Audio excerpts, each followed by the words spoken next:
Section 14 of Sir Francis Drake by Julian Corbett. This recording is in the public domain. Recording by Pamela Nagami. Chapter 8. The Dragon Loosed. Part 2. In the morning he anchored in the road, ran out his guns, and proceeded to threaten a landing at the point close to that side of the town upon which Carleill was stealthily approaching in two parallel columns. As the Spaniards saw the fleet preparing the advance of the boats and pinnaces, the whole of the horse and a large force of foot marched out of the town to oppose the threatened attack, and took up a position fronting the sea, with their left resting on the town and the other flank exposed to the line of Carleill's advance. It was exactly what had been foreseen, and ere the Spaniards had discovered that the movement from the fleet was merely a feint, the horse which were covering their exposed flank were flying before Carleill's musketeers. The surprise was complete. Taken in flank by Carleill and threatened in the rear by his second column under Powell, the chief of the staff, the infantry could make no real resistance, and so rapidly was the English advance pushed home that the struggling mass of friend and foe entered pell-mell through the open gates of the town. For an hour alarms of drum and trumpet, mingling confusedly with the sounds of street fighting, reached the listening fleet as the two columns forced their way to meet upon the plaza. But how they fared none could tell, till on a tower a white staff suddenly appeared, and in another moment the cross of St. George fluttered gaily out upon the breeze. With a roar of triumph the ship's guns saluted the signal of victory. The town was won. Though the garrison fled panic-stricken across the river on the far side of the city, and the citadel was evacuated in the night, the place was far too large to be occupied by the force at Drake's command.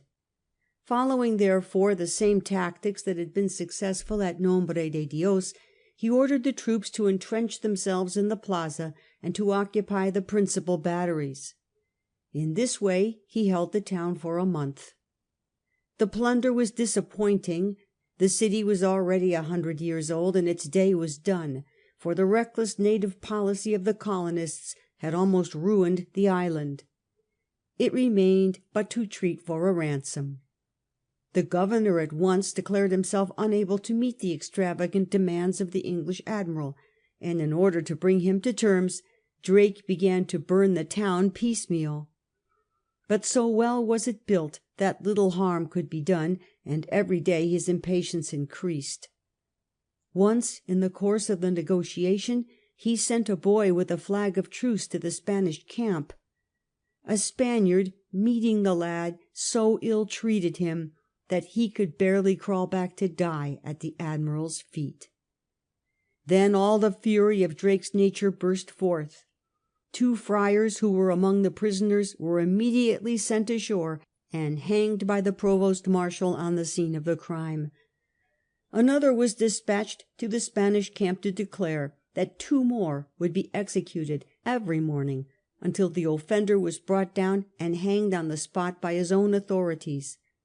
In hasty alarm the demand was complied with, and then the international dinners and the negotiations went on more smoothly. Convinced at last of the poverty of the colony, Drake accepted a ransom of 25,000 ducats. The sum, which is equal to about £50,000 of our money, though little enough to satisfy the shareholders, was very serious for the enemy. For besides this loss, the town had been stripped of everything worth carrying away by the troops and seamen. 240 guns were taken on board the English ships, and not only were they thoroughly refurnished from the Spanish stores, but for a month the whole expedition had lived in free quarters at the enemy's expense. The entire fleet which lay in the harbour fell into Drake's hands, and with the exception of 4 of the finest galleons was given to the flames. Beside the vessels which the Spaniards themselves had scuttled, 2 galleys with their tenders, 15 frigates, and a galleon were thus destroyed, and hundreds of galley slaves set free. It was such a cooling to King Philip, said one in Europe as the news leaked out, as never happened to him since he was King of Spain. But as yet Drake was far from done. In the middle of February, with his force recruited by the English prisoners he had freed, and with a troop of attendant prizes laden with his spoil, in undiminished strength he appeared before Cartagena. No city in America was more difficult of approach, but the memories of the old hard days were still green, when, storm-beaten, drenched and chilled, without food or shelter, he had ridden in the harbour day after day, in despite of all the Spaniards could do, and he knew it all like a pilot. The city was built close to the shore, fronting west, and directly from its southern face an inlet of the sea stretched many leagues southward along the coast, forming a large lagoon. The long spit of land which separated this sheet of water from the sea was pierced by two natural channels. At the far end was the dangerous Boca Chica, and some 3 miles from the city was a larger entrance known as the Boca Grande. Between this entrance and the town a tongue of land ran out at right angles from the spit to the opposite shore, forming an inner harbour, and barring all approach to the city from the outer part of the lagoon, except by a narrow channel which lay under the guns of a powerful fort on the mainland. On its northern and eastern faces the city was encircled by a broad creek, which ran around it from the inner harbour to the sea in such a way as to form a wide natural moat, rendering the city unapproachable from the mainland except by a bridge. The bridge was also commanded by the harbour fort, nor were land operations possible at any other point except from that part of the spit which lay between the city and the Boca Grande.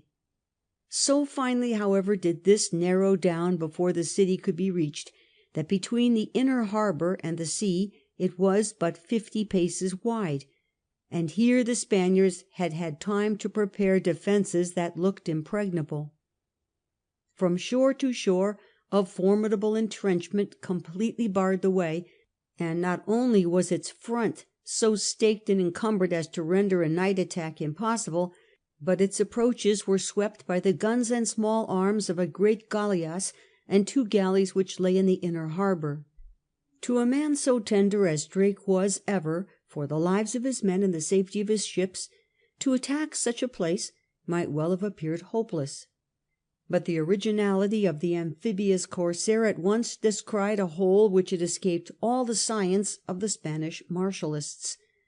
Instead of entering by the Boca Grande, with consummate skill and daring he piloted the whole fleet through the dangerous channel at the extreme end of the lagoon.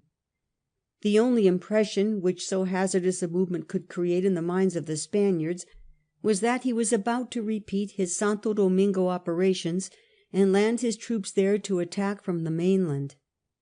Such an impression must have been confirmed, as moving up the lagoon he anchored opposite the Boca Grande and threatened the harbour fort with his boats. But Drake's project was far different.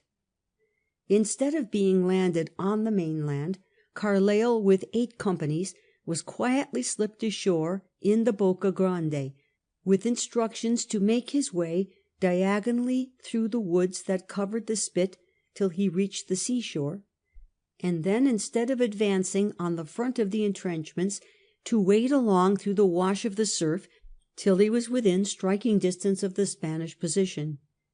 Meanwhile Frobisher advanced with the flotilla against the harbour fort, and as soon as Carleill was heard in contact with the enemy's pickets he opened fire. The boat attack was repulsed. Indeed, it may only have been intended as what soldiers then called a hot alarm, but Carleill was completely successful.